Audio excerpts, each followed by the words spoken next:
அன்பின் பரலோக பிதாவே ராஜா, உண்மை நாங்கள் நன்றியோடு ஸ்துதிக்கிறோம், ஸ்தோத்தரிக்கிறோம் அப்பா. அருமையான அந்த சாயங்கால பொழுதிற்காக உமக்கு நாங்கள் நன்றி செலுத்துகிறோம் ஆண்டவரே. அப்பா நீர் ஆண்டவரே இந்த வேளையில அடிமையை மறைத்து வெளிப்பட வேண்டும்படியாய் தகப்பனே அப்பா, இந்த இறை செய்தியை கேட்கிற ஒவ்வொரு பிள்ளைகளையும் ஆவியான தேவன் நீர் வெளிப்பட வேண்டும்படியாய், கேட்கின்ற ஒவ்வொரு பிள்ளைகளும் நூறத்தனையாய் பலன் கொடுக்க வேண்டும்படியாய் அடிமையை தாழ்த்தி ஒப்பு கொடுக்கிறேன் அப்பா. அடிமையை மூடி மறைத்து ஆவியான தெய்வம் நீர் வெளிப்படுங்க. தாழ்த்துகிறேன், ஒப்பு கொடுக்கிறேன். எல்லாவித துதிகன மகிமையை உமக்கே செலுத்துகிறேன். இயேசுவின் நாமத்தில் ஜெபிக்கிறேன் எங்கள் நல்ல பிதாவே. இயேசுவில் பிரியமான சகோதர சகோதரிகளே, இந்த நாளிலே நாம் ஆண்டவருடைய சமூகத்தில் பல விண்ணப்பங்களை ஏறெடுக்கலாம். பல காரியங்களுக்காக நாம் தொடர்ந்து ஜெபித்து வரலாம். ஆனால் நம்முடைய ஜெபம் கேட்கப்படவில்லை என்ற ஒரு சோர்வு நம்முடைய மனத்தை ஆட்டி படைத்து கொண்டே இருக்கிறது பிரியமானவர்களே. அதன் நிமித்த முறுமுறுப்பு, பல பிரயாசங்களை நான் பட்டுவிட்டேன், முட்டி போட்டு பல ஆலயத்திற்கு நான் நடந்து சென்று விட்டேன், பாத யாத்திரையாக நான் நடந்து சென்று விட்டேன், ஆனாலும் என்னுடைய விண்ணப்பங்கள் ஒன்றுமே கேட்கப்படவில்லை என்று சொல்லி நீங்கள் சோர்ந்து போயிருக்கலாம். பிரியமான அன்பு சகோதரனே சகோதரியே, வேதம் நமக்கு தெளிவாய் சொல்லுகிறது.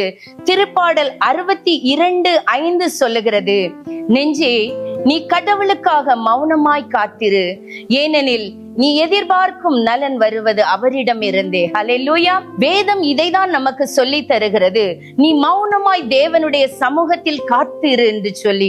அநேகர் இந்த நாட்களிலே நான் ஆண்டவருடைய சமூகத்தில் எத்தனை விண்ணப்பங்களை, எத்தனை காணிக்கைகளை நான் செய்து கொண்டிருக்கிறேன், ஆனாலும் என்னுடைய விண்ணப்பங்களுக்கு ஒன்றுக்கும் கூட எனக்கு பதில் வரவில்லை என்று சொல்லி நீங்கள் முறுமுறுத்து கொண்டிருக்கிறீர்களா பிரியமானவர்களே? வேதம் சொல்லுகிறது, நீ கடவுளுக்காக மௌனமாய் காத்திரு. ஏன் உன் வாழ்க்கையிலே சோர்வு வருகிறது, ஏன் உன் வாழ்க்கையிலே முணுமுணுப்பு வருகிறது என்று சொன்னால் பிரியமானவர்களே, நீ எதை குறித்து ஜெபிக்கிறையோ அது உடனே உன்னுடைய கையில் வர வேண்டும் என்று நீ நினைப்பதினாலே தான் உனக்குள் ஒரு சோர்வு காணப்படுகிறது பிரியமானவர்களே. ஆனால் வேதம் சொல்லுகிறது, நீ மௌனமாய் தேவனுடைய சமூகத்தில் காத்திரு. சபை உரையாளர் மிக தெளிவாய் சொல்லுகிறார், ஒவ்வொன்றிற்கும் ஒவ்வொரு காலம் உண்டு என்று சொல்லி.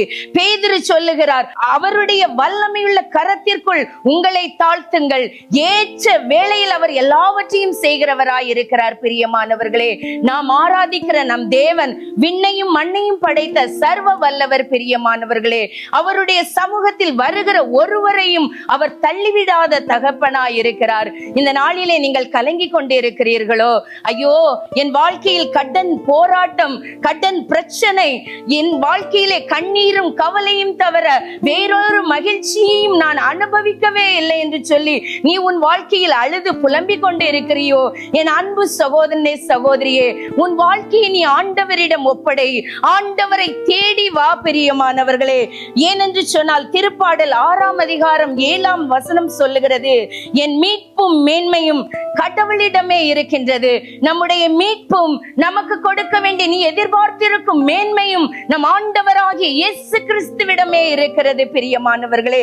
நீ மௌனமாய் தேவ சமூகத்திலே காத்திருந்த ஜெபிக்கும் போது தேவன் இதை செய்வார் பிரியமானவர்களே. இந்த வேளையிலே நான் ஒரு சாட்சியை சொல்ல ஆசைப்படுகிறேன். ஒரு வாலிப மகள், நர்ஸ் பணி செய்து கொண்டு இருக்கிற அந்த அன்பு மகள், அவளுடைய உயர் அதிகாரியின் மூலமாக, அந்த இன்சார்ஜின் மூலமாக மிக நெருக்கத்திற்குள் தள்ளப்பட்ட ஒரு நிலை. அந்த இன்சார்ஜுக்கு இந்த பிள்ளைய கண்டாலே பிடிக்காது, காரணமே இல்ல, சின்சியரா வேலை செய்யக்கூடிய பெண், ஆனாலும் பிடிக்காது. அந்த இன்சார்ஜ் முறுமுறுத்துட்டு, இந்த பெண் ஐசியூல ஒர்க் பண்ணிட்டு இருந்தாங்க. அந்த இன்சார்ஜுடைய எண்ணம் என்னவா இருந்தது தெரியுமா? இந்த ஐசியூல இருந்து இந்த பொண்ணை வார்டுக்கு அனுப்பணும், அப்படிதான் அவளுடைய எண்ணம் இருந்தது. அப்போ ஒரு நாள் இப்படியாய் வந்தது, அவ இந்த பொண்ணானவள் நர்சிங் டைரக்டரை சந்திக்க போகணும். இந்த பெண் நல்லா ஜெபிச்சா, தன் தாயிடமும் சொல்லி தாயும் துதிக்க ஆரம்பித்தார்கள். ஆனால் அந்த பெண் பல பிளான் பண்ணி வச்சுட்டு அந்த நர்சிங் டைரக்டர்கிட்ட, நான் இன்னைக்கு சண்டை பிடிப்பேன், ஏன் வீணா என் மேல் பழி சுமத்துகிறார்கள் கேட்பேன், இந்த இன்சார்ஜ் மேல நான் கம்ப்ளைண்ட் கொடுப்பேன் அப்படின்னு சொல்லி இவ போற வேளையில் அந்த தாயானவளும் முட்டி போட்டு தேவனை துதித்து கொண்டே இருக்கிறார்கள், ஆண்டவருக்கு நன்றி செலுத்திக் கொண்டே இருக்கிறார்கள். அங்கு நடந்தது என்ன தெரியுமா பிரியமானவர்களே? இந்த பொண்ணு அந்த நர்சிங் டைரக்டரை சந்திக்க போறா. அந்த நர்சிங் டைரக்டர் கேட்டு, எதுக்காக என்ன சந்திக்க வந்தா என்று மிகுந்த ஸ்மைலோட கேட்டாங்க. இல்ல, நீ போ என்று சொல்லி அவளை அங்கு அனுப்பினார்கள். பிரியமானவர்களே, அங்கு நடந்த ஒரு ஆச்சரியம் என்ன என்று சொன்னால், அந்த பெண் நர்சிங் அந்த ஐசியூல இருந்து வெளியே போடணும்னு சொன்ன அந்த இன்சார்ஜ் அவர்கள் வெளியே போனாங்க.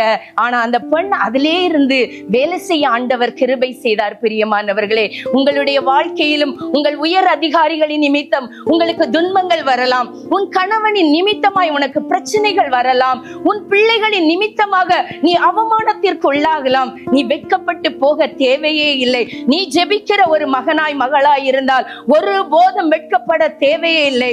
உனக்கு எதிரானோரை உன் சார்பில் வர வைப்பார், அல்லது ஆண்டவர் அந்த இடத்தில் இருந்து அவர்களை மாற்றுவார், உன்னை அல்ல. பிரியமானவர்களே, நீ செய்ய வேண்டிய காரியம் என்னவென்று சொன்னால், நீ மௌனமாய் தெய்வ சமூகத்தில் இருந்து துதித்துக் கொண்டே இரு, ஆண்டவரை ஆராதித்துக் கொண்டே இரு, அவரை அன்பு செய். எல்லாவற்றிற்கும் மேலாக உன் தேவைகளுக்காக மட்டும் நீ ஆண்டவரை சார்ந்து நில்லாதே, நீ அவரை நேசி. எவ்வளவு நேசிக்கிறியோ, இதுதான் திருப்பாடல் புஸ்தகம் 91 அதிகாரம் 14வது இறைவசனம் சொல்லுகிறது, அவர்கள் என் மீது அன்பு கூர்ந்தபடியினாலே நான் அவர்களை விடுவிப்பேன் என்று சொல்லி. இன்று உன் வாழ்க்கையை குறித்து நீ முறுமுறுத்து கொண்டு இருக்கிறாயோ, போராடி கொண்டு இருக்கிறாயோ, என்ன ஆகும் என்று சொல்லி பயந்து கொண்டு இருக்கிறாயோ, என் அன்பு சகோதரனே சகோதரியே, நீ ஆண்டவரை நோக்கி பார். உன்னுடைய முகத்தை அவர் ஒருபோதும் வெட்கப்பட விடவே மாட்டார். நீ அதை சோதித்து அறிந்து பார் என் அன்பு சகோதரனே சகோதரியே. இதான் நாம் லூக்கா நற்செய்தியிலே பார்க்கிறோம். 10ஆம் அதிகாரம் 38வது இறைவசனத்தில் இருந்து நாம் பார்க்கிறோம் என்னவென்று சொன்னால், நம் அருள்நாதர் இயேசு அந்த ஒரு ஊரை அடைந்தார். அங்கு மார்த்தாள் என்கிற ஒரு சகோதரி நம் ஆண்டவர் ஆகிய இயேசு கிறிஸ்துவை தன் இல்லத்தில் வரவேற்றாள். பிரியமானவர்களே, நம் ஆண்டவர் நல்லவர். அவர் எங்கு சென்றாலும் அவரை சுற்றிலும் நேக ஜனங்கள் இருந்தார்கள். ஆனால் இந்த மார்த்தாள் என்ன செய்தாள்? ஆண்டவர் ஆகிய இயேசு கிறிஸ்துவை தன் இல்லத்திலே வரவேற்றாள். அதற்கு அடுத்த வசனம் இப்படியாய் சொல்லுகிறது, 10:39 சொல்லுகிறது, அவளுடைய சகோதரியான மரியாளோ ஆண்டவருடைய பாதத்திலே அமர்ந்து இருந்து ஆண்டவர் ஆகிய இயேசு கிறிஸ்து சொல்லுவதை எல்லாம் கேட்டுக்கொண்டிருந்தாள். பிரியமானவர்களே, 10:40 மார்த்தா பற்பல பணிகள் புரிவதில் பரபரப்பாகி இயேசுவிடம் வந்து, ஆண்டவரே, நான் பணிவிடை செய்ய என் சகோதரி என்னை தனியே விட்டு விட்டாளே, உமக்கு கவலை இல்லையா என்று சொல்லி நம் ஆண்டவரிடம் அவ கம்ப்ளைண்ட் பண்றதை தவிர ஆண்டவரையே அவ குறை கூறுகிறதை தான் நாம் பார்க்கிறோம்.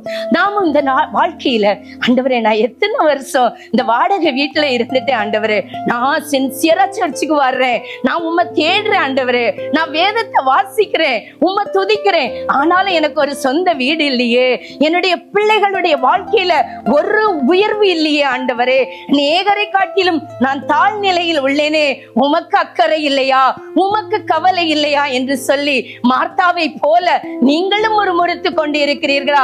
என் பிரியமான சகோதரனே சகோதரியே, நம் ஆண்டவர் என்ன சொல்லுகிறார் என்று சொல்லி பாருங்கள்.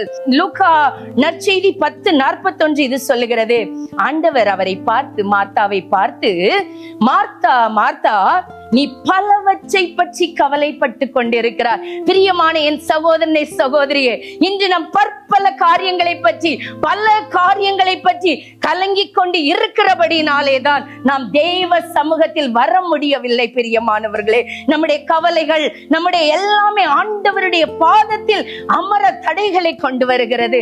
காரணம் என்ன தெரியுமா பிரியமானவர்களே?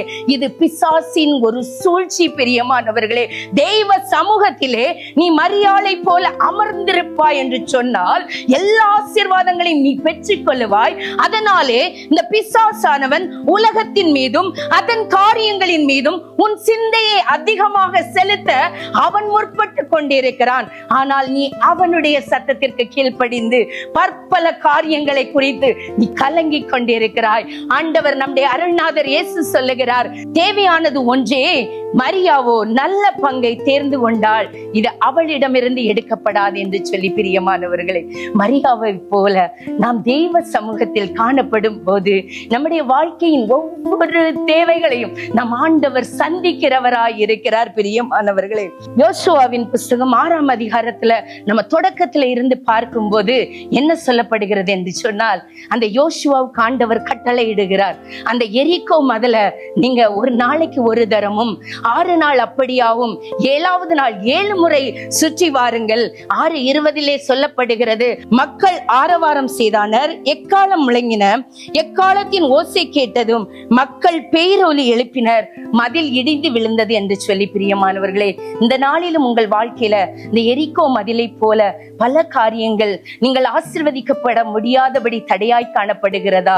பிரியமானவர்களே, தேவையானது ஒன்றுதான். பிரியமானவர்களே, ஆண்டவருடைய சமூகத்தில் இருந்து நீ துதி, ஆராதி, அவரை மகிமைப்படுத்து, வேதத்தை வாசி. பிரியமானவர்களே, இதுதான் நாம் தேவனிடம் இருந்து ஆசீர்வாதத்தை பெறக்கூடிய மிக ரகசியமாய் காணப்படுகிறது. இந்த நாளிலே உனக்கு ஜெபிக்க முடியவில்லையா? பிரியமானவர்களே, பாடி ஆராதியுங்கள், பாடுங்க.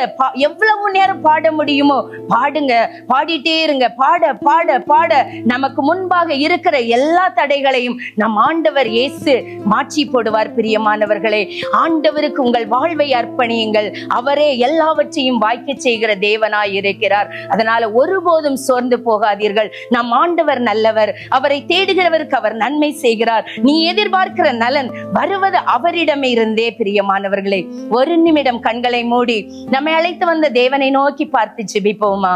இந்த வேளையில ஆண்டவரை கண்முன்ன வச்சு, எசப்பா, என்னுடைய குற்றம் குறைகளை மன்னிங்க தகப்பனே. அப்பா, உமக்கு விரோதமாய் நான் எவ்வளவோ முறுமுறுத்து இருக்கிறேன் தகப்பனே. உமக்கு கவலை இல்லையா என்று சொல்லி பல விசை நான் உம்மை தூஷணம் பண்ணி இருக்கிறேன் தகப்பனே.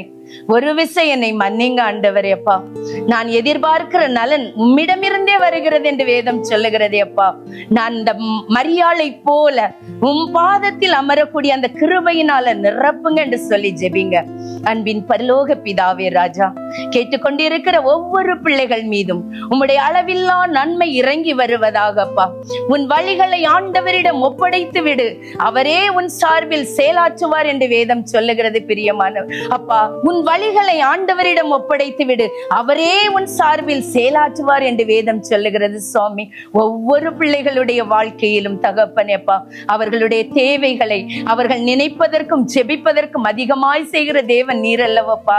ஆண்டவரே, அவர்களுடைய வாழ்க்கையில அவர்கள் மனம் விரும்புகிறதை நீர் கட்டளையிடுங்கப்பா, ஆசீர்வதிங்கப்பா. அவர்களுடைய கவலை கண்ணீரை மாற்றி ஆனந்தத்தினால் நிரப்புங்க தகப்பனே. கடன் பாரத்தோடு ஜெபித்துக் கொண்டிருக்கிற ஒவ்வொரு பிள்ளைகளுடைய வாழ்க்கையிலும் கடன் பாரத்தில் இருந்து ஒரு விடுதலை உண்டாகட்டும் இயேசுவின் நாமத்தினாலே. நோய் நொடியினாலே பாதிக்கப்பட்டு உடல் நலத்திற்காக ஜெபித்துக் கொண்டிருக்கிற ஒவ்வொரு பிள்ளைகள் மீதும் உம்முடைய குணமளிக்கும் வல்லமை இறங்கட்டும் சுவாமி. ஒவ்வொருவரையும் நிறைவாய் ஆசீர்வதிங்கப்பா, காத்து கொள்ளுங்க, வழி நடத்துங்க. எல்லாவித துதி கன மகிமை உமக்கே செலுத்துகிறேன். இயேசுவின் நாமத்தில் ஜெபிக்கிறேன் எங்கள் நல்ல பிதாவே, ஆமேன்.